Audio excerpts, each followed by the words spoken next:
Hi friends, my name's Trish Roberts and you're watching Faint Signals from Vega. So it would have been lovely to be able to have interviewed Ben Norton about this issue.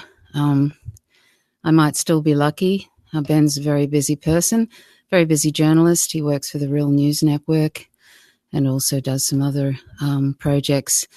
But I thought I would share an essay, an article about what's happening in Yemen, because it's really quite appalling, and it's a genocide, really, is what it is. And this article makes it quite clear that it is a genocide. And recently in Yemen, US-backed Saudi forces bombed a cholera hospital. It was specifically set up for this terrible outbreak of cholera that's happening in Yemen. And then just recently, the US-backed Saudi forces bombed the port Hodeidah, which is a very important port for Yemenis to receive food supplies. So it's been going on now for a couple of years, this genocide, and the US is directly participating in it. Directly. It's not just a US-backed thing. It's absolutely, there's direct involvement. So, this is something that we all should be, we should all care about, obviously. And, and let us remember that next time we hear the US government wringing their hands that they need to intervene in or do a quote-unquote regime change in a particular country because of quote-unquote humanitarian reasons, just remember this, and also remember what's going on for Palestinians in the apartheid state of Israel, and just remember those particular things, this genocide and the genocide that's happening to Palestinians by the apartheid state of Israel. So anyway, if everybody can hear me okay, if somebody could just let me know if you can hear me okay. Otherwise, I might have to end this and restart. So feel free to jump in and let me know if you can hear me okay. Yes, it does need to be said, Annie. Annie, can you hear me okay? So if somebody could just let me know in the comments section, that'd be great. Obviously, you must be able to hear something. So anyway, I'm just going to continue with this, and maybe I might be lucky and I might get to interview Ben Norton or even Max Blumenthal about this, because they're incredibly knowledgeable, and which I am not. I don't profess to be any sort of journalist, but I just think this is so important. I'd like to share this. And we must remember that this is a direct US involvement in this genocide, and it's happening right now, and it's been going on for at least 2 years.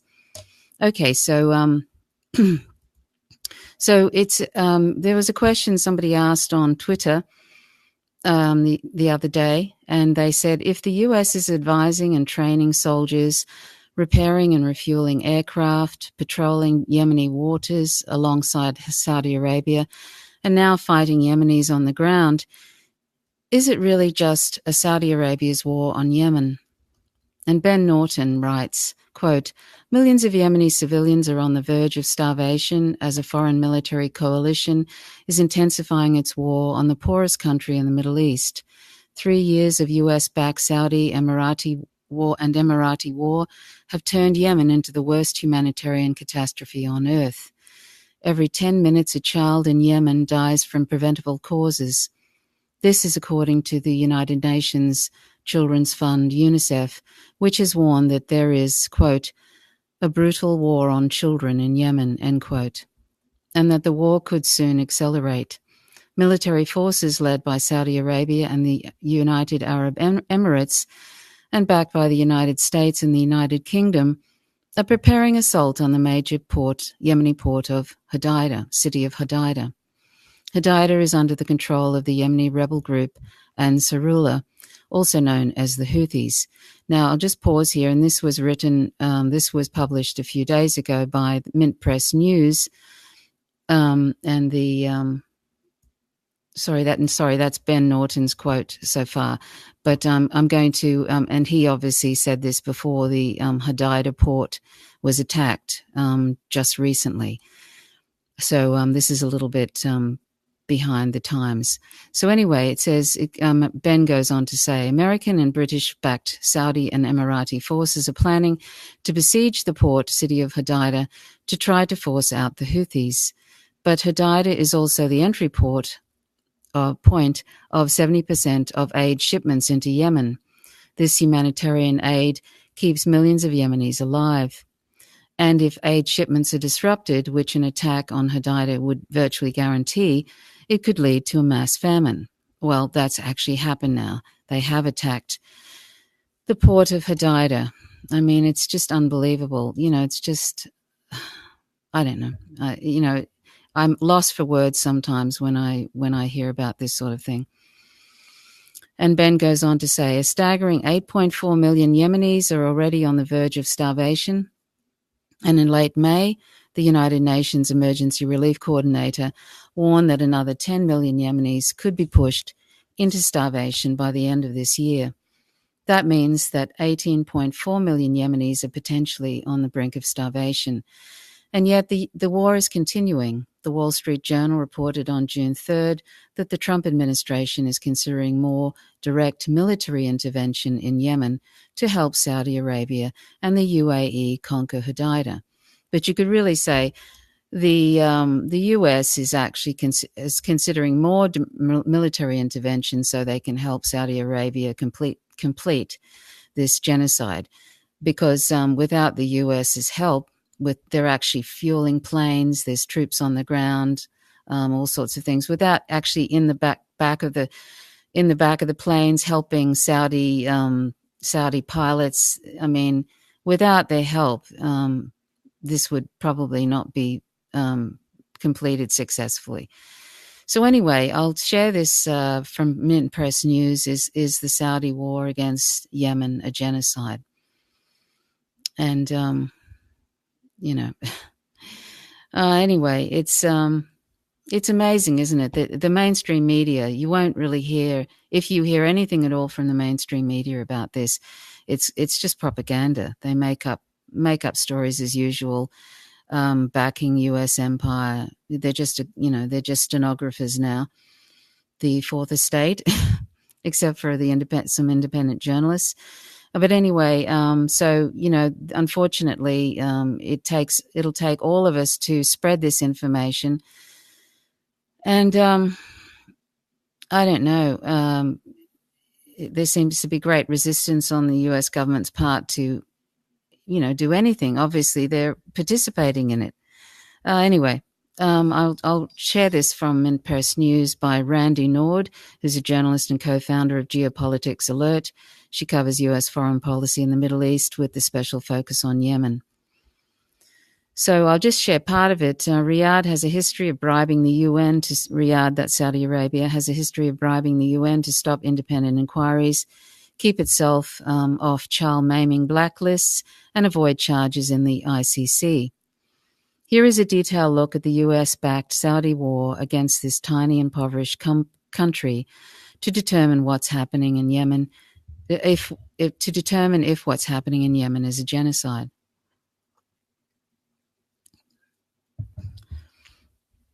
The US-Saudi coalition warplanes deliberately target civilian infrastructure.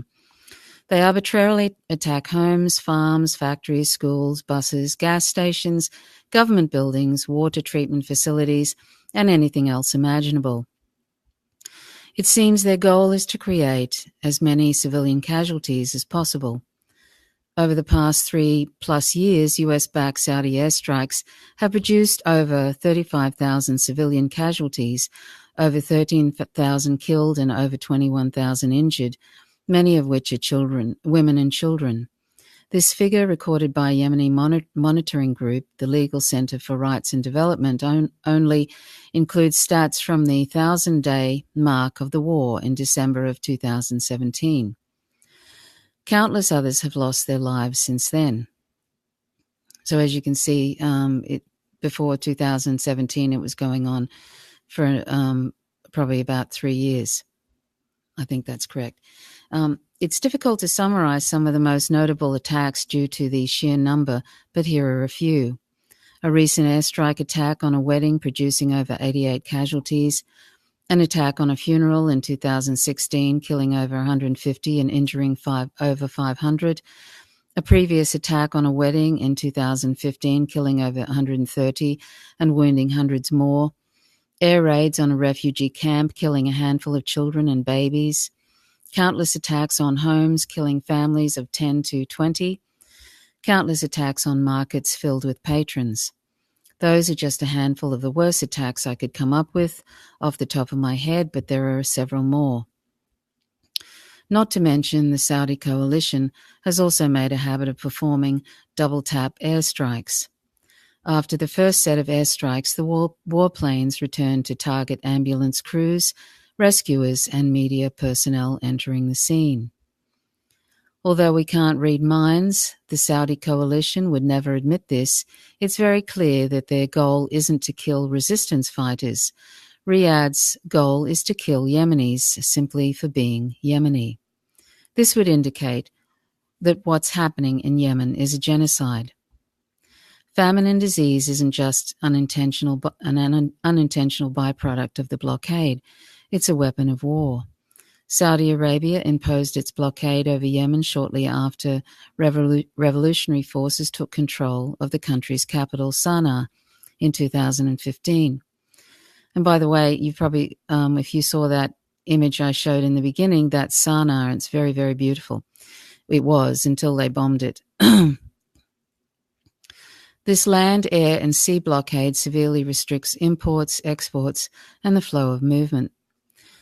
Yemen imports nearly 80% of the food, so the blockade has devastated the country.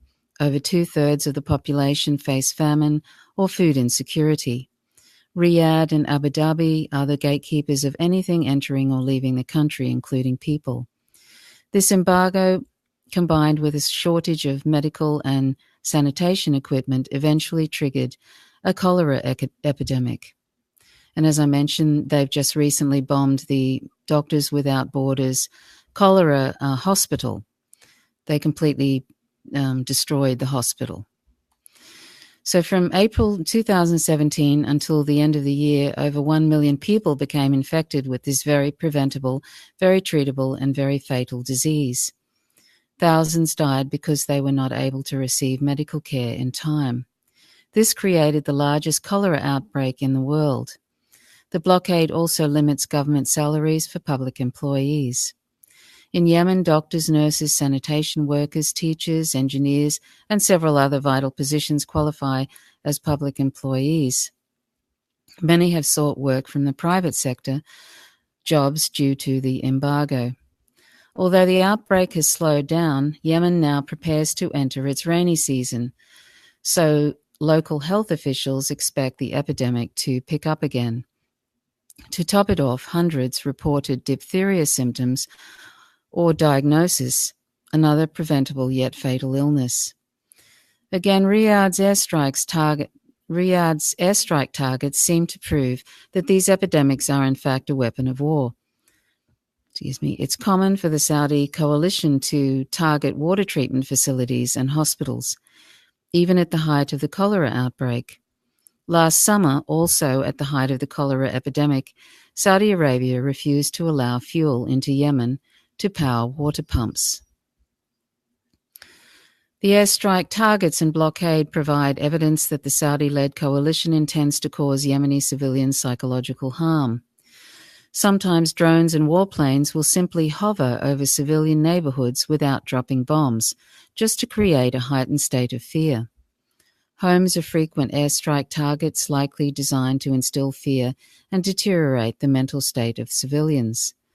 The blockade and embargo serve as additional tools for manipulating the mental state of Yemenis through disease, famine, and despair. Inflicting psychological harm indicates that what's happening in Yemen is a genocide. Many people may not realize that the Saudi coalition has used this war to destroy most of Yemen's culture and ancient sites. Quote, after 3 years of assessing the damage, I believe the bombing is being done with a purpose, since many of these sites are not suitable or useful for military use, end quote, said Mohammed Ahmad al-Sayani, chair of Yemen's General Organization of Antiquities and Museums in Sana'a. The Saudi royal family adheres to an intolerant ideology known as Wahhabism. I'll just pause for a second. The U.S. empire uses Wahhabism as a political tool to go through the Middle East, destroying countries and turning them into a sort of managed chaos sort of situation.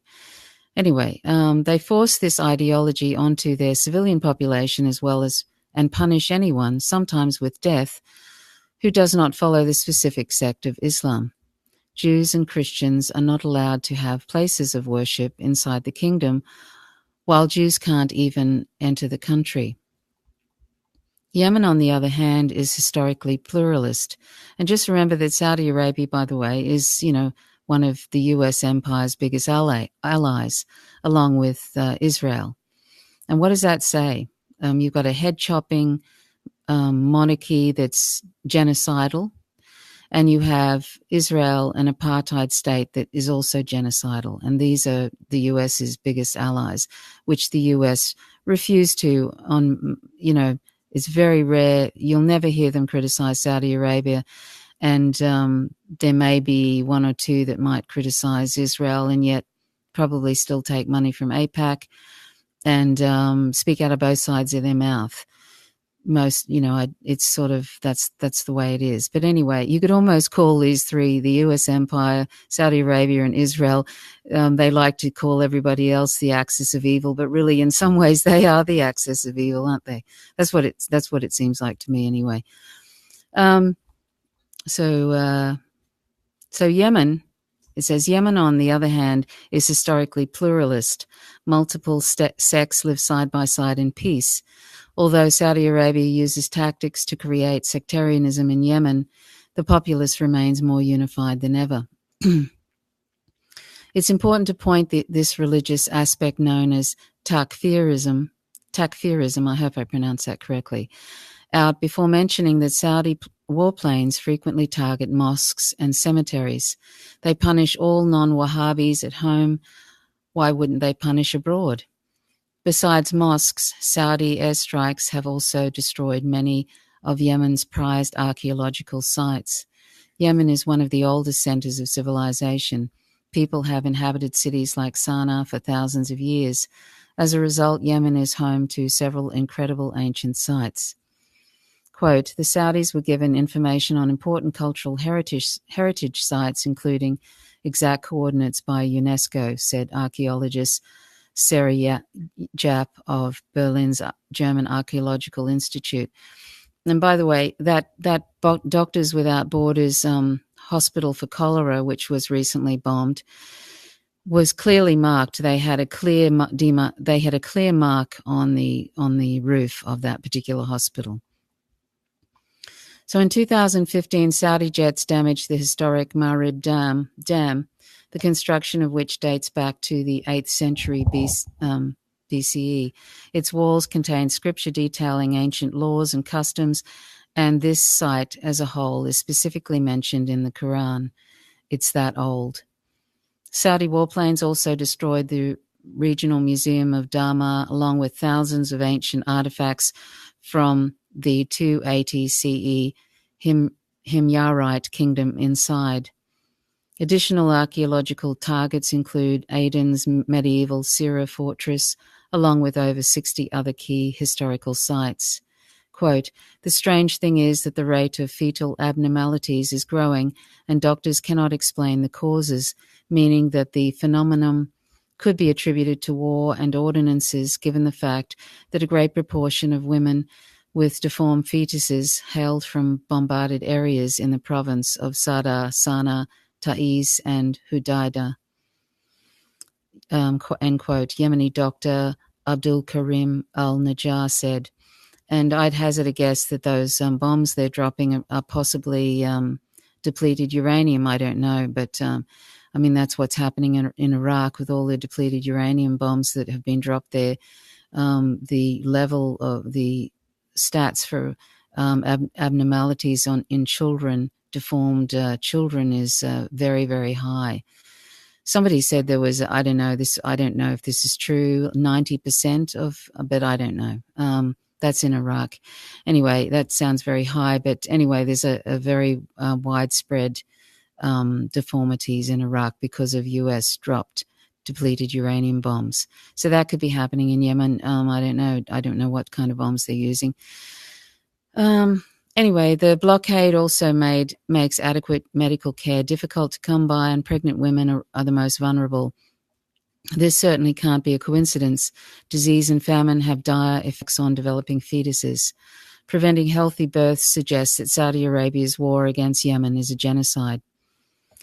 Saudi or UAE-backed mercenaries frequently rape Yemeni women to instill fear and project power. And of course, rape is always used as a weapon of war. In one notable instance, a Sudanese mercenary in Hudaydah province raped a Yemeni woman. When she told the local authorities, Emirati troops apprehended her and forced her to sign a document promising she would deny that the event ever happened. Saudi Arabia's current and historical oppression of Yemen has devastating effects on the well-being of children in several ways. Human trafficking is an epidemic in Yemen, as if they don't have enough problems. In many cases, young boys are the main victims. These young boys are often transported across the northern border into Saudi Arabia, where they work as unskilled labor or whatever else the abductors want. It's pretty appalling so far, isn't it? I'll just stop for a second. Hi, Mark. Hi, Lance. Hi, Patricia. Hi, Irene. Hi, Annie. Hi, James. Hi, whomever else joins. Thank you for joining. I hope that you'll share this if you, or at least share the article that this comes from. It's Mint Press News. And I'll leave a link to that article in the information section. And yeah, it is heartbreaking, Mark. It's just, I mean, I don't know. What do you do? What do you do? You know, when you know this sort of thing, what do you do? Apart from disseminating information and protesting, but you're appealing to, particularly if the government, if US empire is in control of this, you know, and they're helping this along. You know, appealing to those people who are actually involved in it is just sort of like, well, you know. Anyway, so let's see. I'll just continue on with this. Okay, so last year, Saudi mercenaries kidnapped a young girl named Buthina. A week or two prior to the kidnapping, Riyadh's warplanes destroyed her home using US bombs. Buthania was the only survivor. According to her uncle, Saudi forces kidnapped them both in Aden and forced them to relocate to Riyadh. From there, Saudi Arabia used Buthina to start a propaganda war against Yemen's resistance. They claim the bomb that destroyed Buthina's home came from Ansarullah, which is aka the Houthi fighters, as opposed to Saudi warplanes, despite international organizations stating otherwise. It's also common for the Saudi coalition to kidnap families and children while they attempt to reach airports to flee the country for medical care or any other reason. Riyadh's own justification for waging war proves that what's happening in Yemen is a genocide. Saudi Arabia portrays the conflict as a war against rebels to reinstate the so-called legitimate government. And she leaves some detailed reports about this I'm going to leave that. Well, you'll see it in the article when you have a look at it. There's detailed reports on this. People consuming news about Yemen from mainstream sources are bombarded with matter-of-fact accusations concerning Iran's involvement. These outlets directly name Yemen's resistance forces, the Ansarullah, aka Houthi movement, as, quote, Iranian-backed, end quote, militias. This couldn't be further from the truth. And she leaves a detailed report as to why that is incorrect. The Saudi accusation of Iran's involvement in Yemen goes much deeper than what Western readers may realize. Rather than just accusing Ansarullah of receiving Iranian military support, Saudi military officials and clerics call members of Ansarullah, quote, crypto-Persians, end quote. By using this false narrative, Riyadh does not need to present evidence of Iran arming Ansarullah because, with this false narrative, Ansarullah members are ethnically Iranian. Since under this false narrative, Ansarullah members are Iranian, Saudi Arabia can paint itself as the Arab savior, rescuing Arab Yemenis from the crypto-Persians. Ansarullah, aka the Houthis, is a broad political movement.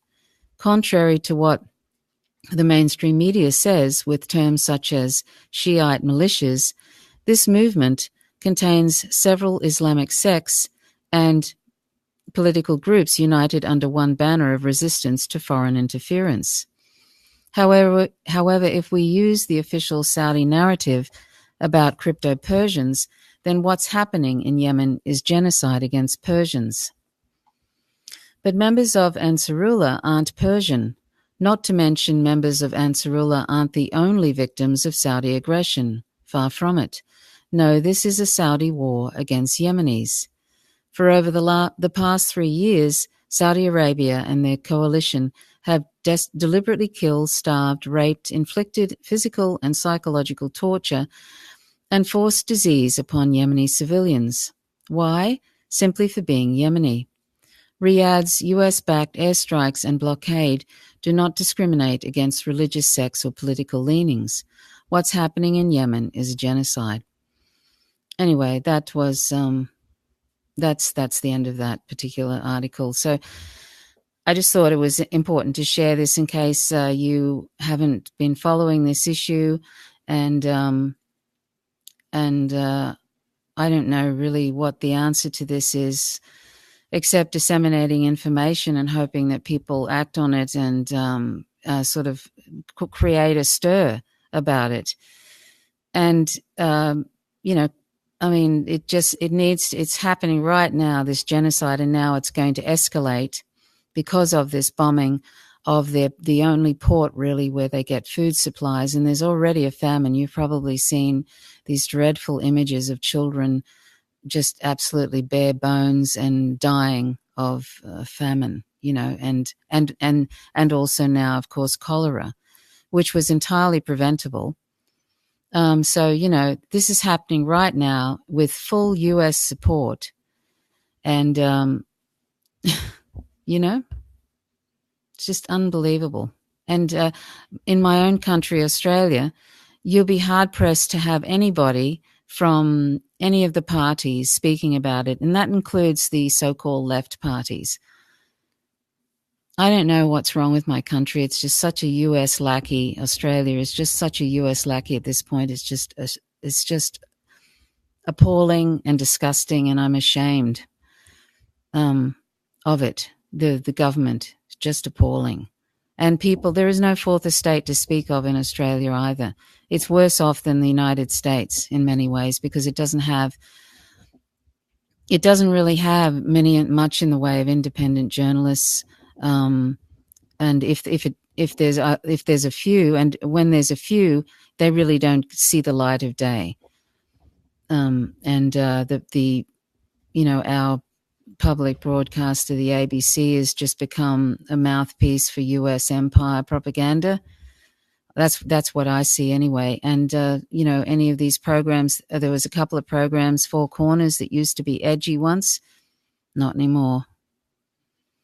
Used to sort of. I don't know if it ever really. I'm not sure. I didn't watch it. I haven't watched Australian TV for a while because it just makes me too. I just find it's just so full of propaganda. But I just watched a couple of Four Corners things recently, one on China, and it was just presenting the US narrative about China. It was appalling. So anyway, that's the state of affairs in Australia, as far as I'm concerned anyway. So anyhow, that's really all I wanted to say. Yes, it's a global infection. Neoliberalism is a global infection, and we're heading for an inverted totalitarian government like the one that the US has. So anyway, that's all I wanted to say. So I hope that you'll do everything you can to disseminate this information and encourage others to do so. And contact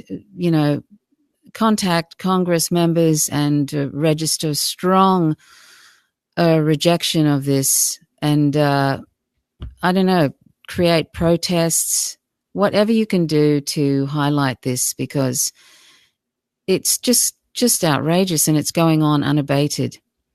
It's not even it's at least at this point, the thing that what's happening to the Palestinians is sort of getting a little bit more traction, and people are starting to wake up what's happening there. But this is completely under the radar. And by the time it gets on the radar, it'll be all over, So anyway, that's all I wanted to say. So thanks very much for watching. My name's Trish Roberts. You're watching Faint Signals from Vega.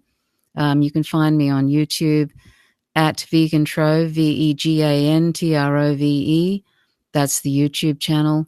You can check me out there. I do other lots of different issues, really, including veganism. That's a very important one to me. And so I hope that you, if you feel like it, you can join that YouTube channel and click the notification bell. Sorry, there's a little bell that you can click. Otherwise, YouTube's been censoring various people and literally unsubscribing people. I'm only a little tiny channel, so I don't really have many followers.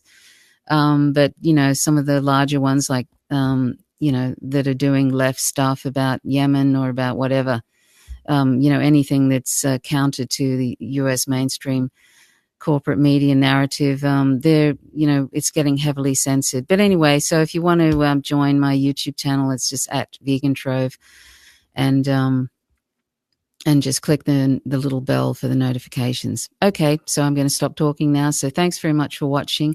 My name's Trish Roberts. You're watching Faint Signals from Vega. Till next time, bye for now.